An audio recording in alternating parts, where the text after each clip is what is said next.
Well, good morning, ladies and gentlemen. Thank you very much for coming to this very special morning session. I just wanted to share with you an email I got from my friend, Dr. Ken Curtis. I'm sure many of you know him well because he spoke at this very forum a couple of times before.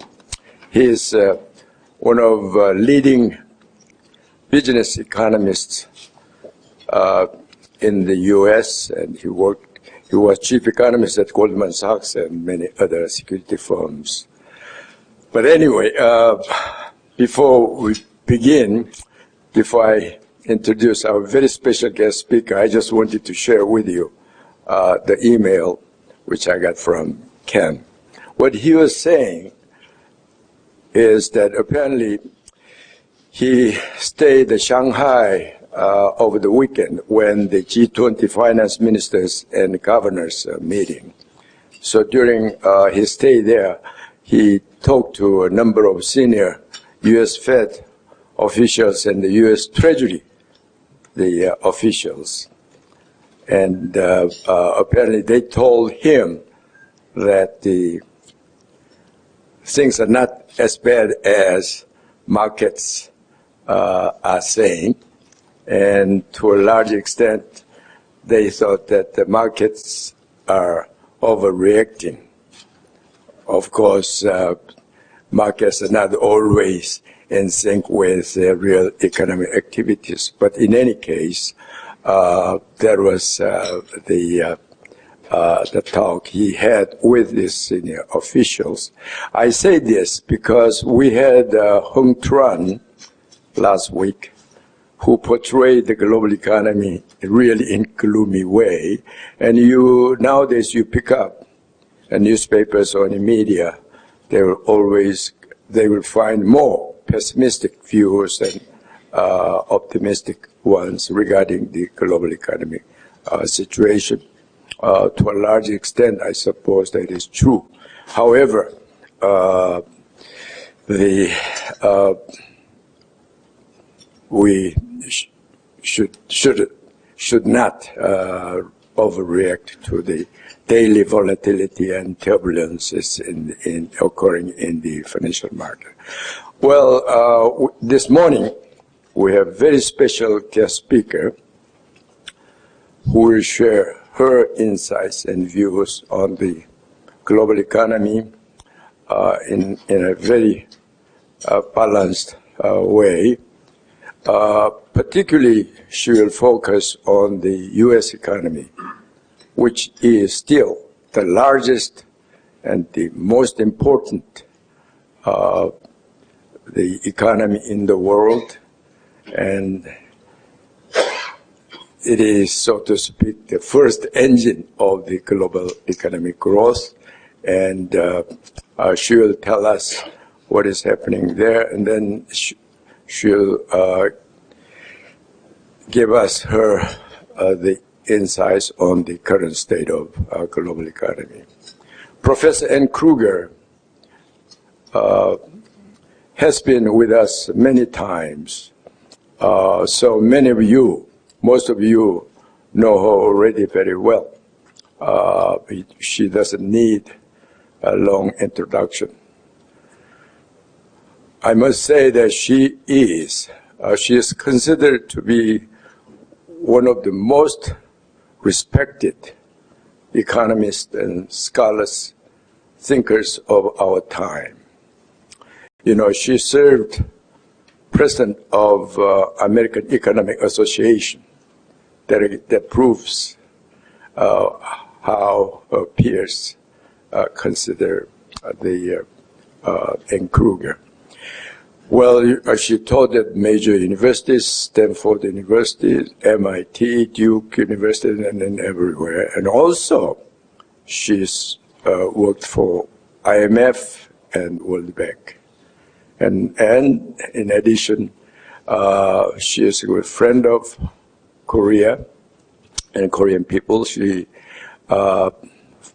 always follow up on the Korean economy, and actually she visited Korea quite often in the 70s. She wrote books on the Korean economy, and most importantly, she is my very, very dear personal friend. We've been friends almost for half a century now. When she first visited Korea in 1974, I was a little bit younger then. She was even younger then.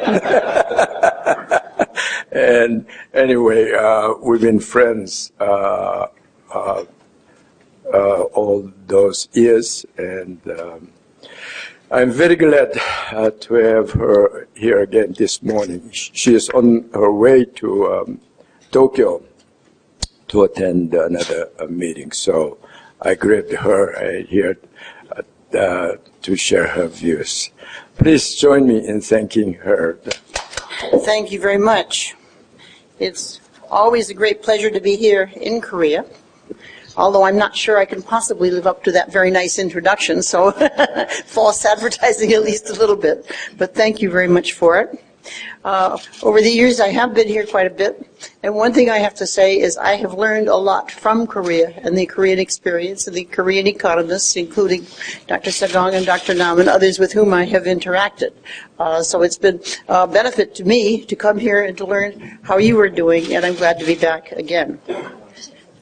I want to talk about the role of the United States in the world economy, in part because it's so important that I can't talk about the world economy without it, and in part because what happens in the world economy for this time, I think, is the first time it's really important for the United States. And so one can't really separate the two issues, so I thought I would talk with both. And I will add one other thing at the start, namely, because this time is different, in some regards at least, there's more uncertainty in the world economy now than we normally see, for reasons I will come back to. And I think some of what we've been seeing in the markets is more the uncertainty than the underlying trend, but I'll come back to that theme. I think we are at a crossroads in the global economy, and we haven't seen anything like it, at least not in a long time. After the Second World War, which I think goes back as far as most of us want to, the United States did emerge as the dominant economy in the world. Its real GDP is estimated to have been more than a quarter of the world's total at that time. Its currency was in really short supply. And the U.S. held more than 40% of the world's gold reserves at that point, which was, of course, a huge amount. And its goods were in demand everywhere. Dollar shortage was the theme of the day everywhere. And indeed, only 4 countries had convertible currencies, even for current account, in the 1940s and 1950s. The dollar was in such short supply, and the U.S. was so dominant that there was no way of going further. But for the next several decades, the world economy prospered, and it was led by the American economy in 2 ways. One is, of course, the American economy grew reasonably well, excuse me, although it was, of course, already in fairly good shape because it had not been destroyed by war. The other was because of American leadership and American policy to make the rest of the world economy better than it had been. When there was a temporary slowdown in the U.S., when there was a temporary slowdown, what happened was that there was a saying, when the United States sneezes, the world catches a cold. By which they meant that what happened in the U.S. was even more important to the rest of the world than it was to the U.S. And any slowdown in U.S. economic activity was followed quickly by the rest of the world. And the way right now in which things are different is that the U.S. economy is going up with a few other economies, and much of the rest of the world is flat or not going up. So that we have a different situation where the world economy is not all in one synchronous phase, and they're fighting each other to some extent as to which way things will go, and I think that is the uncertainty we are all facing. American leadership was important, not only for its bilateral role, which was very important in many countries, especially Europe, But also it was important because of the establishment of the GATT, which became the WTO, as you know, which liberalized international trade at a rapid rate, establishment of the IMF, which was designed to coordinate and stabilize international financial and exchange rate arrangements and turned out to be very important, and the World Bank, which was to support reconstruction and growth efforts. So all three of those institutions were established under American leadership at a time when nothing could have been done without the Americans because they were so dominant. But American policy was to try and bring the economies of the rest of the world up, not to maintain dominance. And Americans, more than one American president actually celebrated when he said America's share of world GDP has gone down. Meaning, of course, not that the U.S. was doing badly, but that others were doing well. With that, of course, the predominance of the U.S. economy diminished, and it was in part, largely part because of those American policies. The Marshall Plan, the European Payments Union, all of the policies that were put in place to bring the world more together and to reestablish growth mattered. Now, as Europe and Japan especially recovered, and as the so-called Asian tigers, including, of course, South Korea, grew rapidly, U.S. predominance and leadership remained, although the American share of capital and trade and finance was necessarily falling, and it did not bother the Americans, to their credit. But until this century, until the 2000s, there was no significant period of time when output and trade was not going in the same direction. The world was all in step. It was either more or less in recession, with countries either growing very slowly or having a drop in output, or it was rising, with some countries growing faster than others, of course, but nonetheless more or less in the same direction. Countries with economic policies that were pretty sound were doing better in good times, but they were also doing better than the others in bad times, but not as well as they did in good times. So sort of the whole world went together during that period. But the period since the financial crisis of the last decade did not seem very different until recently. Although the American economy was less dominant, growth of the U.S. and the rest of the world went pretty much hand in hand with the recession, financial crisis, recovery, and so on. But in these past 2 or 3 years, things have begun diverging in a bigger way. At the current time, we're facing a situation very different from that we had earlier. The U.S., along with some northern European countries, Canada, Australia, New Zealand, and a few developing countries and emerging markets, seem to be continuing the expansion that began after the financial crisis. While growth has not been as robust as was hoped, it has been maintained in the U.S. and those economies, and they have performed reasonably well. By contrast, this is the U.S. thing which got up there before I wanted, but that's okay. We'll look at it in a minute. By contrast, some of the star performers of the past 2 decades have been facing more headaches and headwinds. Chinese growth has certainly slowed, and many question whether the situation is even now stabilized or whether growth may not decline somewhat more. Brazil and Russia, 2 more of the so-called BRICS, are confronting major difficulties. Of those so-called BRICS who were thought to be leading the world economy a decade ago, only India seems likely to experience growth this year without a slowdown, and even that is by no means assured. Meanwhile, if we look around the world, and I'll come back to some of these things, Europe faces a large number of challenges and is growing very slowly. While the situation in Greece is not immediately critical, there are still chronic issues in that country which could turn to crisis, but it's by no means over. Ukraine has difficulties, as we know, both economic and geopolitical, and in the rest of the Eurozone, there are difficulties that must be resolved. In Eastern Europe, Hungary has turned away from the Western growth model, and the newly elected government of Poland seems to be following. And Poland was the biggest success of the Eastern European countries. The British are slated to hold an election of whether to stay in the European Union or in June, and there is considerable uncertainty as to what the outcome will be. That issue in itself is huge. As if all of these were not enough, I haven't even mentioned the refugee crisis, which is, of course, very big and constitutes a fundamental challenge to the Europeans and to their unity. The outlook for the rest of the world does not look all that hopeful, at least in the short run. The problems of the Middle East are both political and economic. For the oil-exporting countries of the Middle East and elsewhere, prospects are poor because of the sharp drop in oil prices. The low prices of other commodities have hurt prospects in many sub-Saharan and Latin American countries. Even Chile, which has been the star performer of Latin America, is experiencing slower growth, while a new Argentine government is wrestling with ways to reverse the major economic problems it inherited from the former government. Hence, for the first time, we may be living in a two-speed world where one speed is backward. On one hand, the outlook for the American economy and a few others is good, as I said, while on the other hand, there are a large number of countries whose prospects are much poorer. While there are a few countries in the middle, doing okay, not great, not terribly, it's likely that their near-term future will be determined in significant part by the balance between the expansion of the countries doing well and the recession or the slowdown or the stagnation, call it what you will, in the countries that are doing badly. So let me start by talking about the outlook for the American economy. For unless the American economy continues to or improves its performance, the outlook for the rest of the world economy is probably bleak. The Scandinavians, Northern Europeans, Canada, and others could not by themselves carry the momentum forward. The U.S. is critical.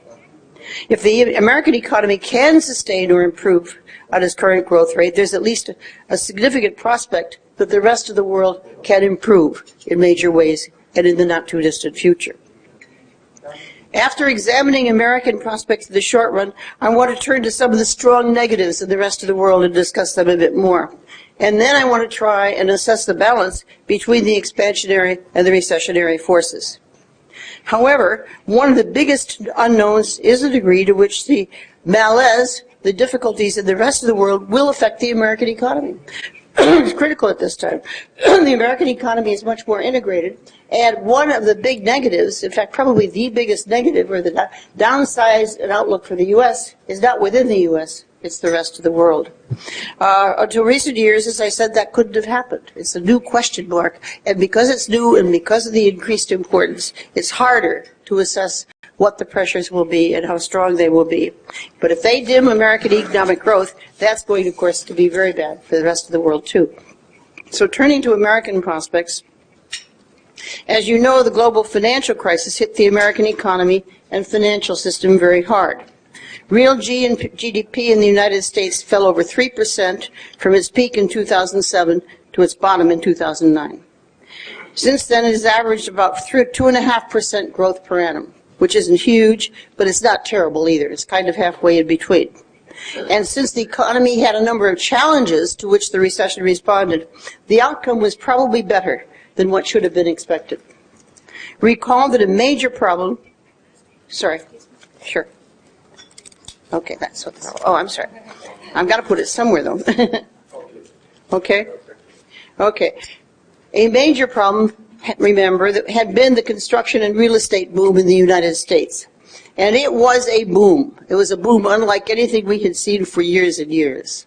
People were buying properties to hold them for a year and sell them again. No down payment. Sometimes they could get a mortgage for 105% of the price of the property and didn't even care what the price was. It was almost a bubble, like a tulip bubble or something like that, as these prices went up. Construction had accounted, at the peak, for 7.8% of GDP directly, and even more if you take into account the materials and other goods and services that the construction industry applied.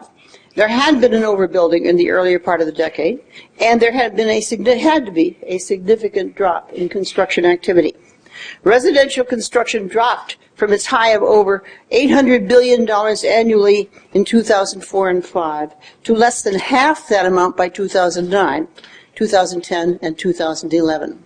Absorbing that much over capacity in the housing sector was bound to be challenging and take a while, and it was not all uniformly distributed throughout the United States. Some regions were much harder hit than others.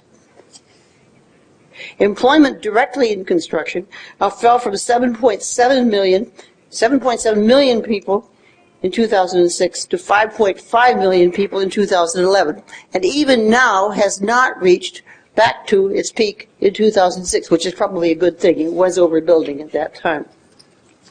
The need to absorb the overhang of housing, combined with the problems created by the inability to service subprime mortgages, meant that the construction sector itself would put downward pressure on economic activity for several years, which is why I said I don't think 2.5% growth despite the downward pressure of construction, was such a bad thing.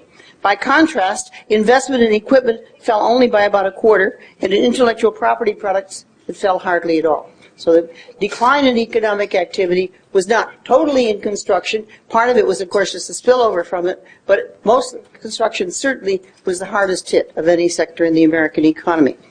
By 2010, investments in equipment and intellectual property products had started increasing, and residential construction had stopped falling. And of course, even when it stops falling, that already takes away a negative and begins helping. The upturn had begun. The overhang has slowed quite a bit during the period that has been going on.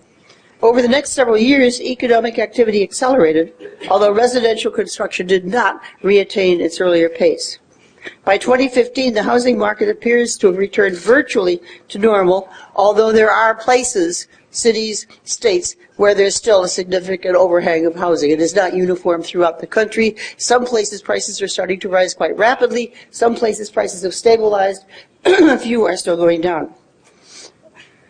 The trough in the U.S. came about much more quickly than in Europe, in part because of the rapid response of the Federal Reserve to the crisis with its policy of quantitative easing. And at the same time, there was a stimulus package at the onset of the recovery. There is debate among economists as to how important that stimulus package was, and there can be a good argument made that it did not do much. That for a variety of reasons it was misplaced, it took too long to take hold, it was in things that didn't matter anyway. There's another school of thought that it did make something of a difference, making the downturn less sharp. But everybody agrees that quantitative easing was important, at least at that time. But even as that was sort of getting over the worst, the Greek crisis broke in Europe, and while the turmoil surrounding that and the situations in Ireland, Spain, and Portugal all led to much more sluggishness in the European economies, which had begun to start, hadn't been hit as hard, but then, of course, went down more because of those issues. The situation was worsened for some time by concerns over the likelihood that other countries, most notably Italy, would follow suit within the European Union.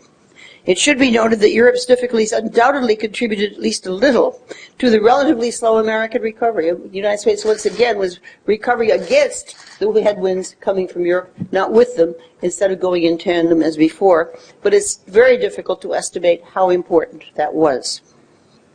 Now let's look at this first table, where we have the wrong one up here. So let me see if I can move forward here. I want the other one. Yeah. Okay. No, there are two. That's the one I want. Thank you. I just thought I'd put up some growth rates here to give you some idea of what's happening in the major economies since the crisis. As you can see, the U.S. had averaged over the 99 to 2005 period 3.4% economic growth. It, of course, did not get back to that, but it has averaged about 2.5 since. The euro area had not been as strong and has been even weaker ever since. Japan, as we all know, has been in the doldrums. The United Kingdom has done moderately well, in fact grew even more rapidly than the United States last year. But the question as to whether they'll stay in the European Union seems to be overhanging economic activity there right now. Even the CIS countries, as you see, grew about 4.2% until 2005. Very high growth rates until the crisis, have gone down somewhat since, and negative by 2015, much of which, but not all of which, is Russian oil. And finally, China, which of course did very well, growing as much as 12% in 2006 by their numbers, but then after 2011, falling into the 6% range. And the question is where they'll go, and I'll come back to that. But that gives you some picture of sort of the mix of economic activity between the more rapidly growing and the more slowly growing countries. The Federal Reserve, as you know, then decided that the U.S. economy was strong enough by this past January to raise interest rates for the first time, although, of course, it had stopped quantitative easing earlier and had begun a repurchase program. Extremely low interest rates and quantitative easing had earlier prevailed and did contribute, as I said, to the upturn. Low interest rates had contributed, however, also to the boom in the stock market, and increases in asset prices did help spur economic activity. Companies don't need to borrow when their stocks are that highly priced in many cases. But by this winter, the Fed was convinced the time had come to start reversing the easing policies, and there was a first increase in the interest rates, which did contribute to the sharp drop in the American stock market, which has happened since. And it had become overpriced sufficiently so that many people thought that a correction was anyway called for. And as of the present time, and I haven't seen yesterday's paper, but until then I was pretty current, it looks as if that may have stabilized to some extent. The Fed had also indicated there would be several rounds of increase in interest rates this year, but almost immediately a few signs of weakening of the recovery appeared. These, however, now seem to be reversing. The same volatility as the recovery has had right along is that every time people thought things were going very well, something happened and the indicators gave more room for pause, and then they pick up again. And it seems to be another one of those, although I wouldn't like to bet my life savings on it. Now, the increase in the interest rate was, of course, very modest, but nonetheless certainly contributed to the asset price situation. But most other signals are pretty positive. The unemployment numbers in February came down, as you probably know. So the overall unemployment in the United States is 4.9%. 5% is considered the full employment number approximately. There's no magic one number as such, but certainly 4.9 is not a number where overall unemployment is that much of a concern. Unemployment among college graduates is down to 2.5%, which is below probably what can be sustained. That's a good number. A lot of other things. Consumer debt is down, and down quite a bit. So it's gone a lot. In fact, last year, one of the stimulating factors in the U.S. should have been the decrease in the oil price, which it is estimated gave every American household another $1,000. And from the numbers so far, it looks as if until the last quarter, almost all of that was saved and paid down of debt. Consumer saving went up. It's now picking up again as it looks as if the savings on oil and gas are finally spilling through into demand and maybe another positive factor going forward. Inflation seems to have remained subdued, although again the January numbers show something of a pickup in the core inflation rate. And wage increases have begun outpacing price increases by larger margins than they had done before, so that real wages appear to be increasing in tandem with the tighter labor market. All of these factors suggest that the momentum of the recovery in the U.S. is probably accelerating. It is not likely, at least at the moment, based on stuff in the U.S., to be negative. One factor that was expected to spur growth was the development of shale oil, which caused for both investment and the fracking activities in the United States. The resulting decline in energy prices was regarded earlier on as something that always stimulated consumption and investment right away, and this time did not do so. And the estimate is it's because the decline in fracking investment in new places to frack dropped off very rapidly, because the price of oil is so low that it doesn't make sense. That seems, again, to be about the point where it's bottomed. And if that's the case, another negative is taken out of the equation for the U.S. So the increase in consumption spending as consumers no longer try and save any more than they did, and may even reverse it a bit, and stopping the reduction in investment in the energy sector, both seem to be positives going forward that may indeed contribute even further to the strength of the American economy. In the short run, then, the American economy looks to be growing at a rate, as I said, of about 2.5 to 3% annually, and my guess is that that's slightly pessimistic, barring the uncertainties I'll talk about later and barring the rest of the world. In the short run, there is a question as to how much of the stock market decline was more than a normal correction, and there's some basis for concern that the rate of productivity growth may have slowed down, possibly in response to greatly increased regulation of economic activity in the American economy. But there are two bigger uncertainties. Some of the promises made in the current presidential campaign look to constitute major impediments to growth if they are ever enacted into law. And there are some numbers that have been done on that by perfectly center-of-the-road economists who just estimate the costs of some of the programs, really unbelievably high numbers that are just not really possible. There are also certainly issues in regard to American longer-term fiscal sustainability. And finally, there are significant questions about the ability of the American economy to withstand the negative impulses coming from the rest of the world.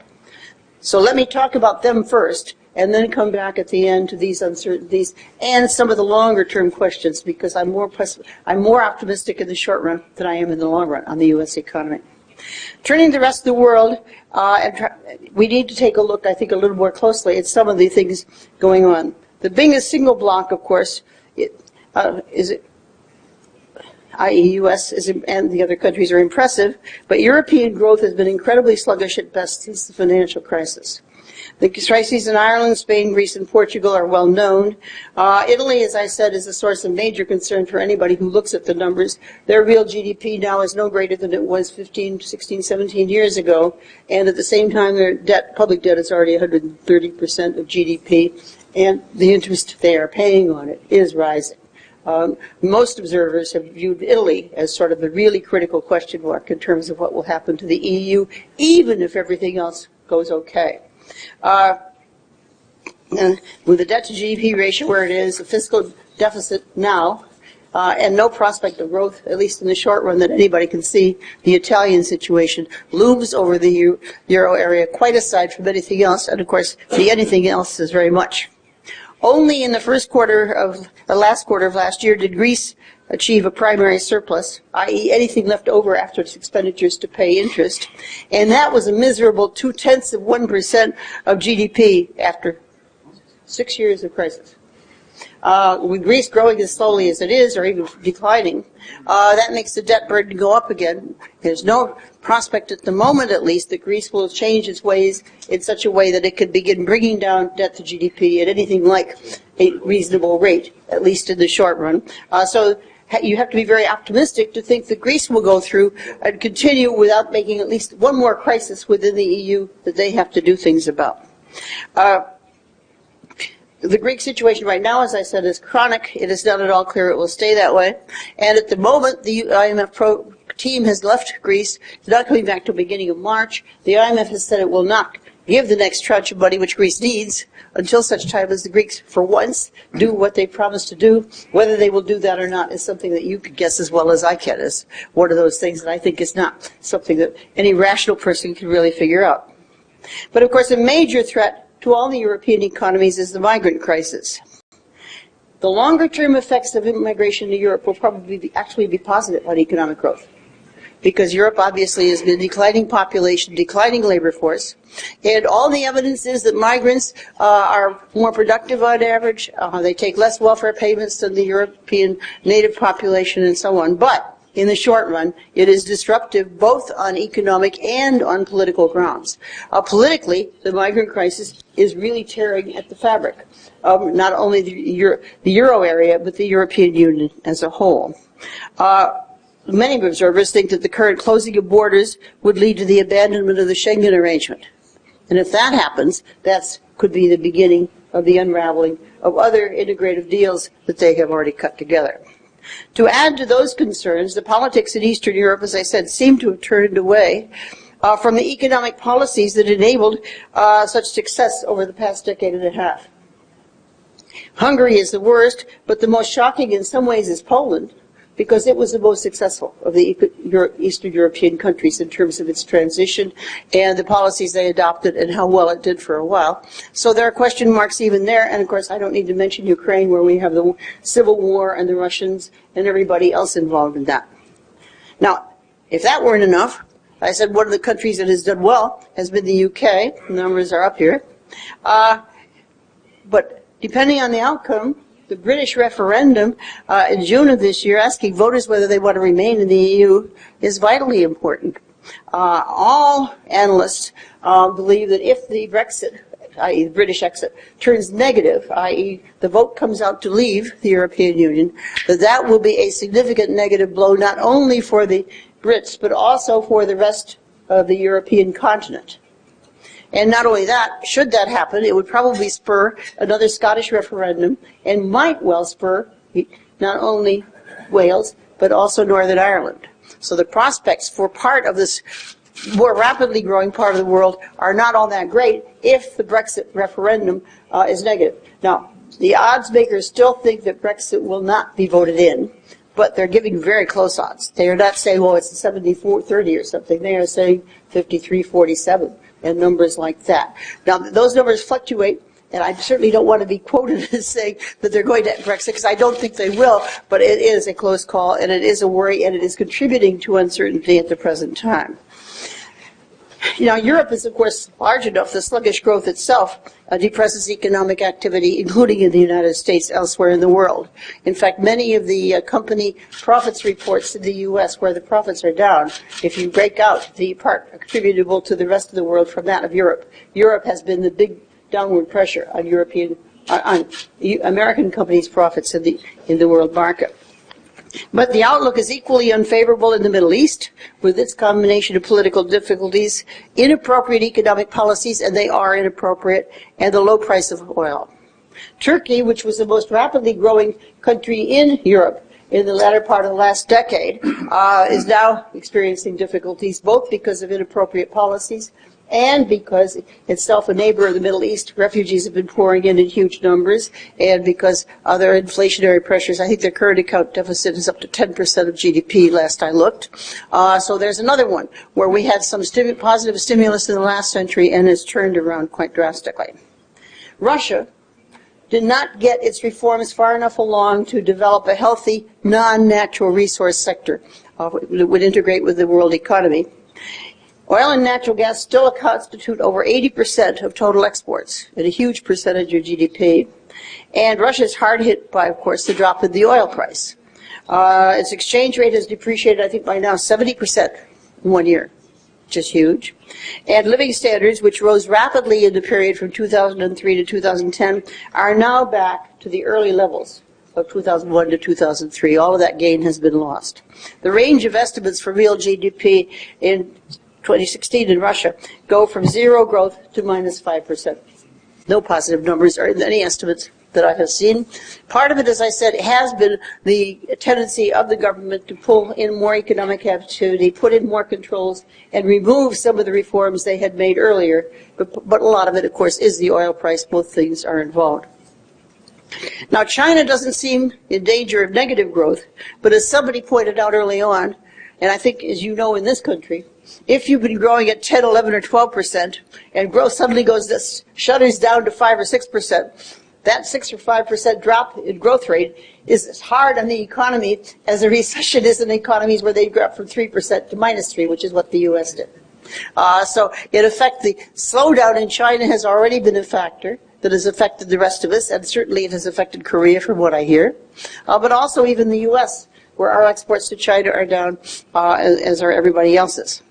Some observers do believe that a crisis in the financial system with non-performing loans and other things is quite possible, in which case things could get even worse, and it wouldn't be a question of 5 or 6% growth. It might very well be a much lower number. But even without that, Chinese growth is switching away from its earlier reliance on investments in projects using commodities such as iron and steel, copper, aluminum, cement, and so on, and toward a growth pattern that is less commodity intensive. Already Chinese demand for these commodities for the rest of the world has fallen, and as domestic productive capacity has come online, oil and steel in numbers like that. At best, China's contribution to economic growth in the rest of the world will not be negative in 2016 relative to what it was in 2015, i.e. the growth rate could be about the same. But on the other hand, it could be even worse. The Chinese authorities are confronted with the need to continue reforms if they are going to sustain growth even at 6% or so, and that looks to be politically difficult. And we've seen some signs in the past 6 or 8 months of policy changes which have, shall we say, not been smoothly done, which seem to reflect some of the difficulties that they are confronting in trying to get the economy moving more towards something that's more efficient. And the Japanese situation, as you know, is not much better. Although Japanese growth rose somewhat, the last numbers aren't that good, and recent reports do not augur well. While Japan may not be a negative factor in the world economy this year, there's little likelihood that it can provide much stimulus to the rest of the world either. At best, it would, I think, be close to neutral. I leave this audience to tell me where Korea is going, but from what I understand, it's one of the economies that's sort of in the middle. It's doing okay, but not great, and maybe it will be what happens in the rest of the world that determines to a great degree what happens here, but that's my guess, and you know better. South Asia's prospects are a little better. The Indian government expects growth this year to be around 7.5%. There are some questions about the government's numbers, but if that rate is achieved, it would make India the fastest growing large economy in the world this year. That rate, however, would be approximately the same as this past year. And as such, it's not much more stimulus that happens. So if you look at what is it that will spur us on next year, there's not that much from India, although a little bit, that could happen. And the rate, of course, might not be achieved, especially because of the rest of the world. Brazil, too, has enormous problems. The president has embraced a series of interventionist economic policies quite inimical to economic activity. Much of what Brazil did to reform its economy and accelerate growth in earlier years has been reversed. Even this pre-salt, this big oil find off the coast, has lost much of its potential as the president has decreed that all of the activity to get that oil has to be done with Brazilian-made equipment, and nobody in Brazil knows how to make it. The estimate is that if it's made at all, costs will be high, productivity may not be in using it, and so there are questions even there. And Brazil is, of course, the largest Latin American economy. Venezuela has gone downhill for some time and is likely to go into crisis at some point. I think the only question is when, unless they can get a government that miraculously reforms itself very quickly. And Venezuela is another large economy. Chile, which has been the star performer, is doing less well, in part because the president, who in the first term followed the economic policies earlier on, has begun reversing them, much as the president of Brazil has done the same thing there. Colombia and Mexico continue to do okay. They're the other big ones. And Argentina might turn around because they've got a new government, and they have been reversing some of Argentina's disastrous economic policies with some success. But the turnaround is unlikely to be large enough, soon enough, to make much difference this year. It won't be a negative, and that's good. So I now come to the conclusion that I gave you at the beginning. Half of the world is going down and half the world is going up. May not be half and half, but we're moving in two directions. We are not all looking at the same outlook. The United States, Northern Europe, plus or minus the Brexit question, and a few others have satisfactory growth prospects, although many have more risks on the downside than the upside. A major question, therefore, and the one I raised at the beginning, is how likely the United States is to be negatively affected by the slower growth in the rest of the world. And of course, no one, including me, knows the answer. And I think that's a big uncertainty overhanging economic activity in the United States. There are some considerations that make me think it's not likely to be that big, and I'll give them to you, but you could, I'm sure, think of other things that would work the other way. American exports and imports are a much smaller percent of GDP than those of most other countries. That means that any particular drop in exports, say of 10%, which might be as much as a 3% drop in demand for some countries, 1% for the U.S. So the fact that trade is such a small share means that the immediate direct trade impact is not likely to be as big, and it's estimated that the 10% decline in demand for U.S. goods at the end of last year accounted, and the import stuff that went with it, accounted for only 0.25% less economic growth than we would otherwise have had in the fourth quarter. It has not been big so far, even relative to what you might have expected, and that offers, I think, some degree of hope. Even if the Chinese economy went down another 20% in terms of its demand for exports from the U.S., that would not add another 0.25 percentage point to the downward pressure on the U.S. So there are some reasons for hope. The financial sector is perhaps more of a problem, especially if Europe gets into more difficulty, either because of Greece or because of Schengen or because of migrants or because of Brexit or whatever else. The financial side is perhaps more vulnerable than the real side in the American economy over the next several years. So my view on the U.S. is reasonably optimistic, and I believe that while there may be some drag on growth from the rest of the world, which is why I don't think we'll get 3.5% or so, that drag is not so great as to be something to push the American economy down. I think the forces for acceleration are at least as strong as the others. But that will not, I don't think, be enough to turn everyone in the rest of the world around. First off, the negative, what it can do is offset some of the negative forces that otherwise would be there in the rest of the world. If some of the countries that are experiencing difficulty have experienced even further difficulty because of the U.S. went into recession, that could be really serious for many of those countries. If instead the U.S. chugs along 2.5% or thereabouts, it at least provides a floor. In almost all the countries I mentioned, domestic economic policy reforms of a structural variety are needed one way or another. In Europe, of course, the banking sector, financial integration, etc., all of these things, Schengen, as I mentioned, may go the wrong way. Hungary is certainly going the wrong way, Poland, etc. All of these things are not something that you could try a Keynesian fix on. They won't work because that's not the problem. Brazil's downturn is a little bit commodities, but much more economic policy, again, on the structural reform side, not on the aggregate demand side. Russia, same thing. China, I think the need for reforms is certainly pressing on them, and so on. As you go around the world, the Middle East, of course, it's political, et cetera, et cetera. So my short answer to the question is that the U.S. economy is going to lead the world a little bit, in the sense that things will be less bad than they'd otherwise be. It will be strong and probably growing, but not strong enough to overcome some of the negative influences coming from the rest of the world. But for all that, I need to turn just now for a moment, and then I'll stop to the longer term. I focused on the short term because we face so much uncertainty in that, and if you can't see a year ahead, how can you possibly see longer? But you can see some questions on the horizon that will need attention, and they will need attention. And one danger of the present situation is that in looking at the short term, some of the longer term fixes will be ignored until it's either much more painful or too late. The first one, and this is true for the United States, but also for Europe and many others, is the debt to GDP ratio, the public debt to GDP ratio, or the consolidated, and I make a difference here by country depending on their financial structure, is too high in many countries.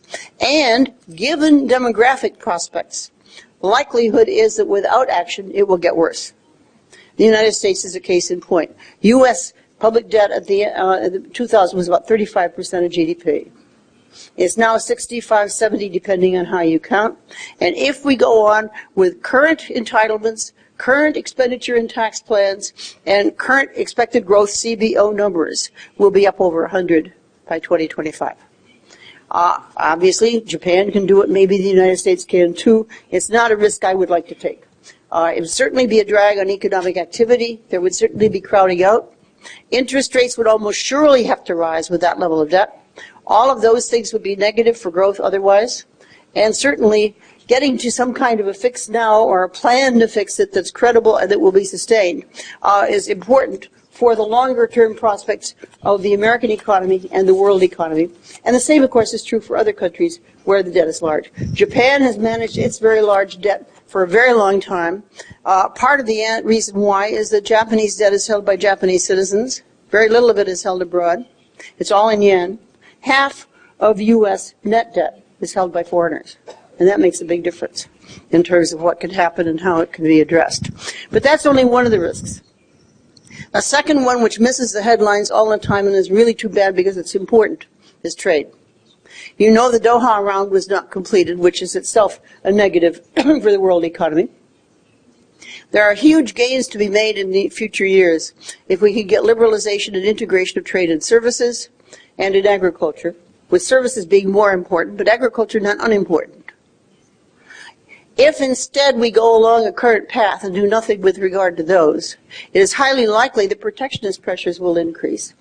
And a major force for good, thrust for growth, over the past 60 years has been the liberalization of trade.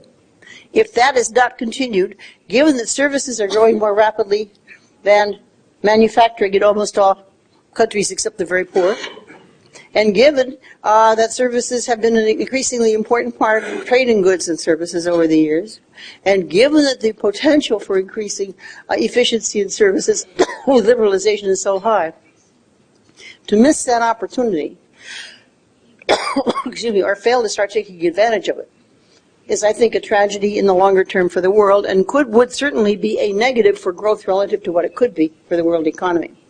To make matters worse, it was the United States leadership that brought about the GATT and the WTO and trade liberalization. And the U.S. has not filled that role with any degree of glory, shall I say, over the past few years. The U.S. has become more protectionist and so on. I think there is a role for other countries, and particularly countries like Korea, who have benefited so much from trade and who have gained so much from the liberalization of the world economy, to take a more active role, A, in pushing U.S. leadership, but B, in themselves taking leadership within the World Trade Organization and to begin to get things moving, even if there's some domestic pain involved. Because the risks on the trade side are not visible. They're not as concrete, and they're not something I can talk about the same way I can talk about Brexit, for example. But over time, the erosion from failing to do something to liberalize trade as trade itself changes its composition toward more services is, I think, a serious issue. Next, geopolitical risks. They're huge. I need not say more. You know it here as well as I do. But I mean, quite clearly, they are not just in this part of the world. They are Ukraine. They are Eastern Europe. They are, of course, China and the United States. A whole variety of things there weigh on the outlook. And I think that's, again, partly the volatility. But lastly, and perhaps more immediately, the outcome of the U.S. election matters. It matters more than usual for economic prospects because the economic programs put forward by some of the candidates are really so economically undesirable or undoable in some cases just for budgetary reasons. A promise to make university education free in the United States is estimated to cost us something like 5% of GDP per year. We're already in deficit. How are we going to do that? You can't. I think it might also destroy the university system, which would bother me even more, I think. But nonetheless, there are proposals like that in the wind. Obviously, I don't think they can be enacted, but there's nonetheless uncertainty. And even the budget proposals of some of the, quote, establishment Republican candidates suggest enough cuts in expenditure, in taxes, that there would be an even bigger hole in the fiscal deficit than there is now. Am I optimistic or pessimistic? I guess I'm sort of balanced in the sense I don't think things are going to go terribly wrong, terribly fast. I think there is time for action. I hope some countries, among the ones I mentioned, Brazil, India, Turkey, and so on, reverse their economic policies, which are really pulling them down. Russia, maybe. If that happens, that would be a big help. But beyond that, I have some hopes that after the political uncertainties in the UK and the US are resolved, that we might have a chance to look and address some of the longer-term and shorter-term issues that are bothering us all. Thank you very much. Economic issues. As I said at the beginning, she gave us a very balanced view on the global economy and the global economic terrain. With this, why don't I invite questions and comments from the floor before we wrap up. Any questions? Yes, Dr. Kim first, and then Mr. Dr. Kruger, good to see you. As always, you have been very comprehensive and very balanced in your view. As you said, half the world is going okay, half the world is going down, but overall, we're not collapsing, nor are we growing very fast. My concern is really looking to the future. One cynical view of the review of the last 75 years or so since World War II is a tremendous growth, etc., has come from, a cynical view, I said, is borrowed money. Each country has been expanding national debt. Now we have reached the area where most of the big economies, you can no longer count on that as a force to expand in the future. At the same time also, the economic control has been depending on the fiscal policy and the monetary policy. On the monetary policy side, the stimulus usually came from the reduction of interest rates. Now we have reached the zero interest area, so we are out of that tool as well. So if you look into the future, the two main tools of economic control is essentially out of our hands. So we may see very well what's needed, but we have no longer the tools. So we are now into the negative interest rates, which again is not really doing the desired objective of stimulating economy domestically, but it is essentially turning into be a new version of beggar thy neighbor, because all it is doing is just exchange rates and benefits from it, which is overall globally is no positive effect. So the The bottom line is we are now out of growth engine and at the same time out of control mechanism. So how do you see in the future, as a great economist, the world will go along? And you mentioned, of course, the structural reform, which is, of course, the remaining force. But I see the political leadership of each country is way short of the required tools, and they're depending on this the vote-driven entitlement spending kind of stuff, which is far from really doing what we need. So my concern is into the future, how I'm going to manage this tomorrow. Okay, why don't I invite Okay, one more? Yes. sure. Thanks for the speech. This is Tae Young Ha in Yulchon LLC. You mentioned that the public debt to GDP is simply too high, and it is even worse. It is in upward trend in United States. So because of that, that will push up the long-term interest rate in the long run. But if you look at the yields of the for instance 10-year Treasury bonds, the yield is steadily dropping for less than 30 years, and right now it is just 1.75, something like that. And is that what you're implying is that this long-term dropping trend will be reversing in the next 5 or 6 years? I want to hear your opinions about that. Okay. Okay. Well, first off, Dr. Kim, I agree with a lot of what you said, and I think those are questions and part of the uncertainty. And I think it's important. I don't think that monetary policy is quite exhausted, and especially as we buy some time now, as the Fed has been buying back assets and so on, there's getting to be a little bit more scope there. On the fiscal side, there are a number of adjustments that could be made, and there is some scope for that on the fiscal side, especially in the short run, should things turn down quickly. If I'm right in the U.S. that things are strong enough for another year or two, some of those concerns don't disappear, but they diminish somewhat. The time in that sense is on our side for those things, not for everything but those. Are we out of growth engines? I think not. I think in the U.S., I think there's a coming consensus that we have let our infrastructure go too far, deteriorate too much, and that there is some scope for increasing public expenditure in infrastructure that could be productive and that may come about. There are some other things too.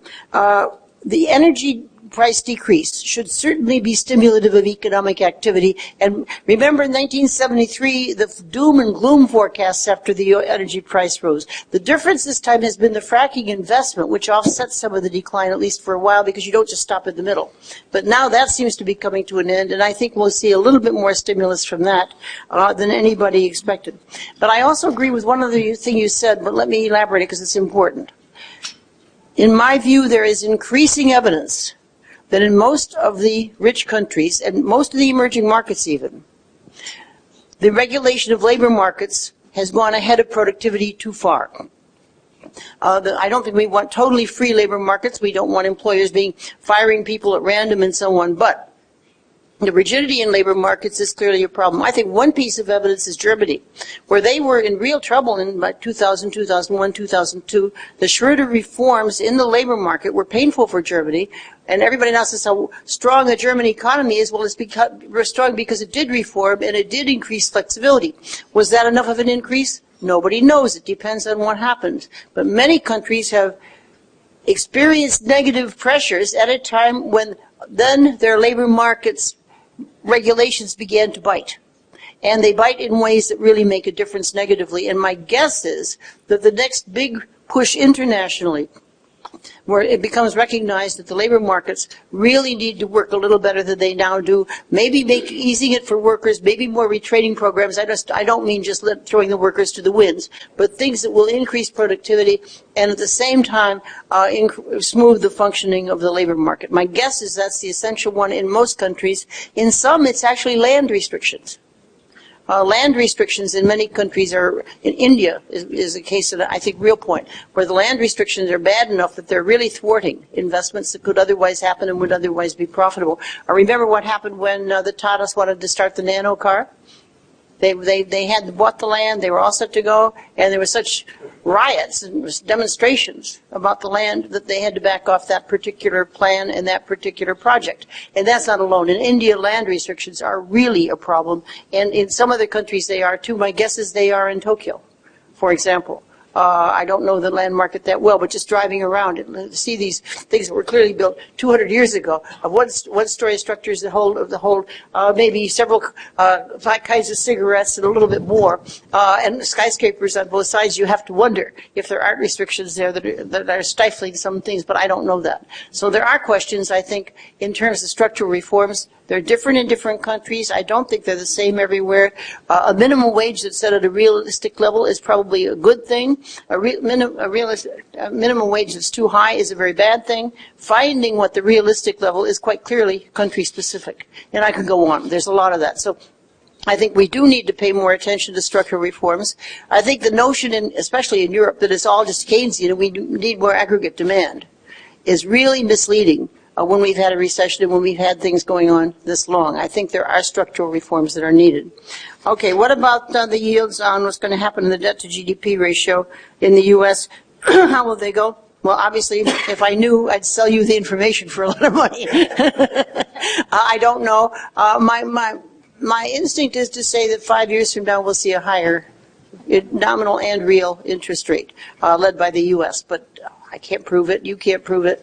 But I do think we've had an abnormal recession in part because of the excess. The excess was so great in construction in the U.S. It was really big. And as that unwinds, it's still unwinding. It's not gone. As that negative downturn pressure. The market is just about normal, but there's still an overhang. I think we'll see more of a little bit upward pressure on interest rates making sense. Dr. Kruger, I have some question on China. At one point, as all of us know, nowadays China's yuan, RMB rate is falling day by day, and most people are worrying about rapid capital flight from China nowadays.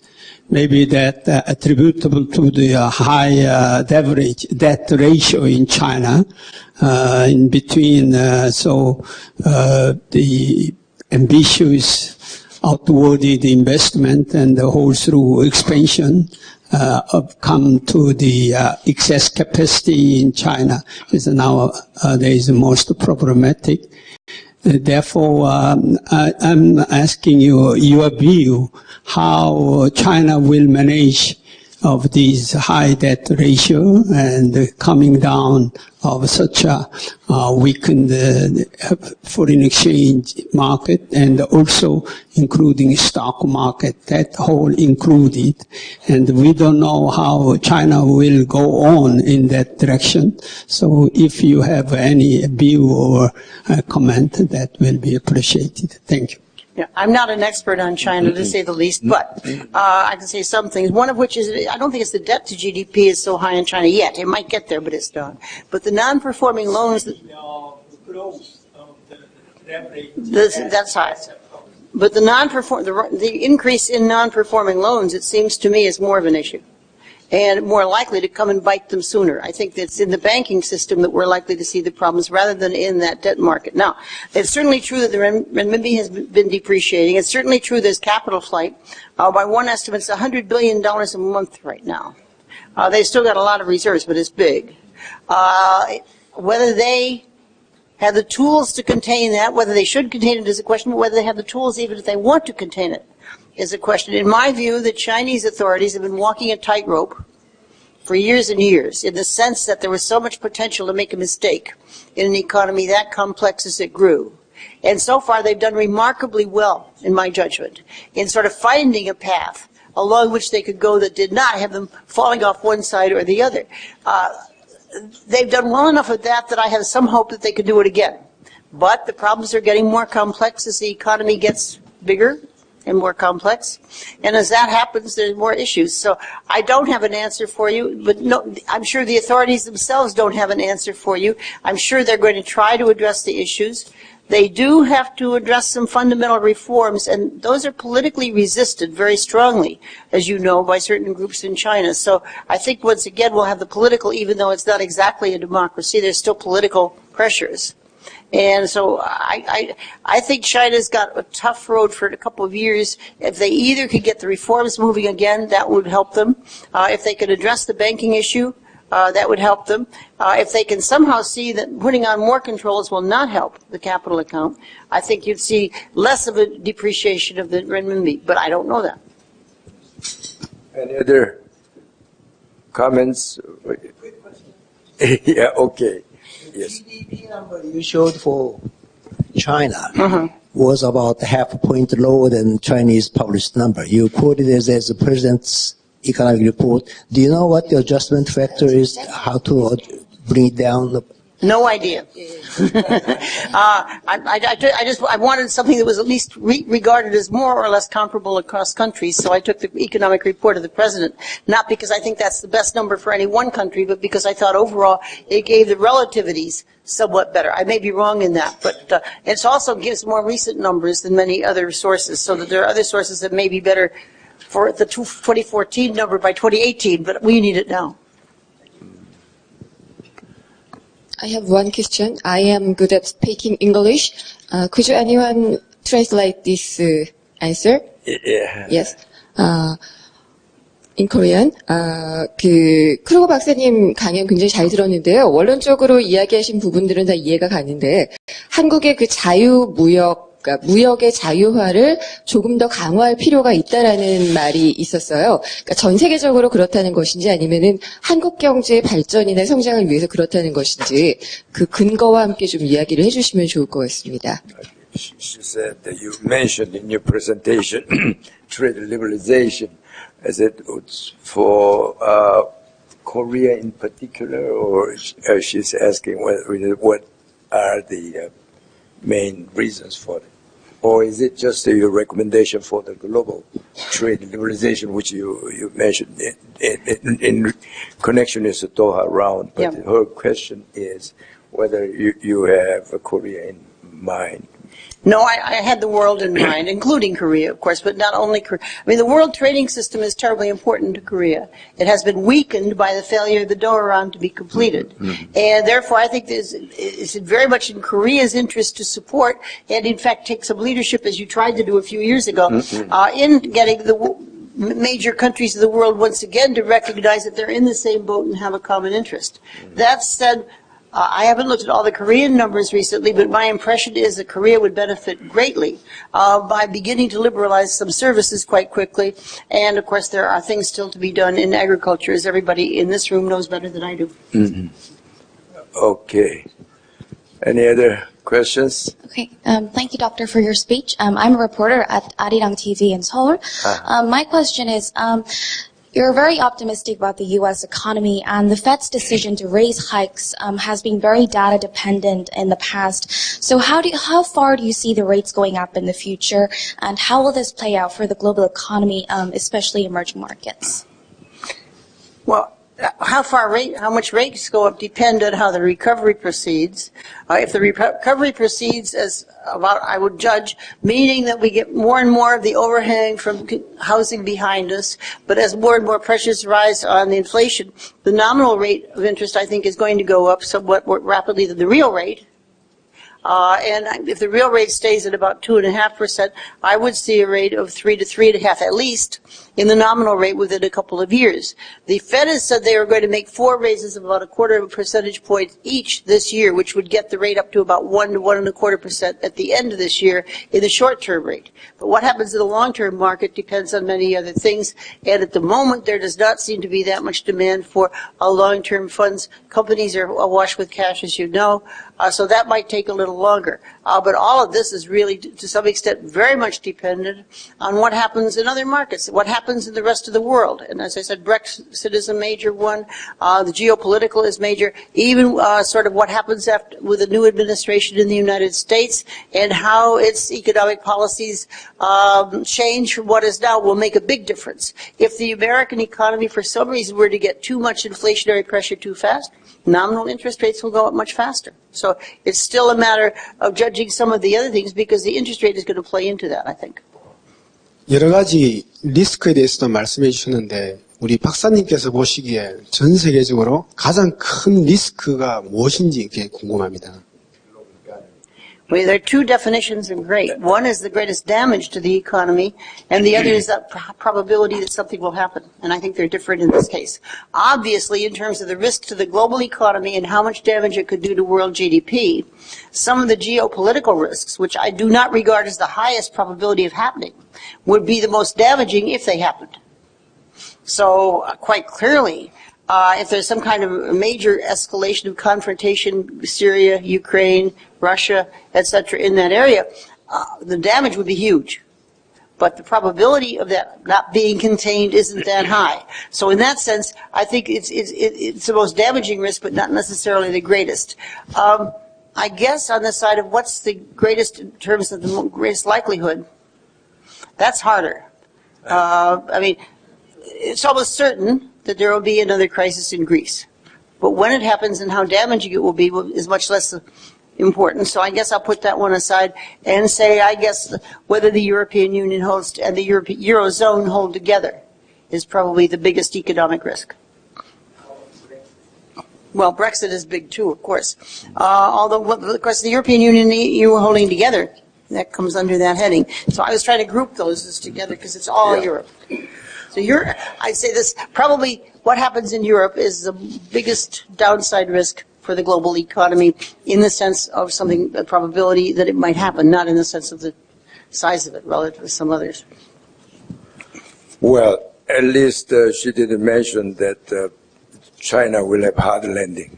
So, in fact, China still, U.S. economy is about 25% of global economy today, 24, 25. China is about 15, 16.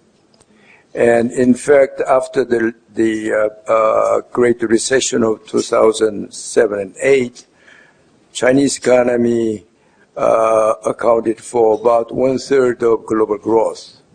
It was the first engine of the global growth. But now, U.S. as being 25% of global economy, and if it grows around 2.53%, again, this will provide almost as important source of growth in coming years. And China, again, even though China grows at 6.5%, being 15% of global growth, is still substantial, the addition to the global growth. And the volatility and turbulence we see nowadays is mostly coming from financial side. And as you know, Chinese security market, stock exchange, the stock market is very narrow and shallow compared to the U.S. or even compared to Korea. The value of listed stocks to GDP, for example, ratio is about half of Korea and far lower than United States. And therefore, the volatility, turbulence is there, is more expected. And those volatilities and the turbulences that necessarily reflect what's happening in the real economy. And financial market daily fluctuations do not correspond to the real economic activities in any case. But if you take from, just like the Professor de Kruger's balanced view of the global economy, particularly from the real economic side, I think there's a lot to be done in terms of structural adjustments and all the reforms. At the same time, you don't see there's a really grave risk of hard landing for the global economy. So we will muddle through, but for the bottom line is no hard landing. And particularly Korea, I think, again, she emphasized the structural adjustment. I think our labor market reform is important. And particularly service sector reform is very, very important at this very point, because you mentioned that the college graduates' unemployment rate is so low. Mm-hmm. Our problem is youth employment is too high. Yeah. It's official figures somewhere 9% or so, but many people think that because there's so many disappointed graduates who are not participating in the labor market, I mean the employment market, so the rate may be even higher. So this is our problem, and so we need to have a more structural adjustment. Well, with this we have to end, and as always, Professor Kruger did not disappoint us, and provided very insightful views. And thank you very much, and have a nice trip to Japan. And please join me.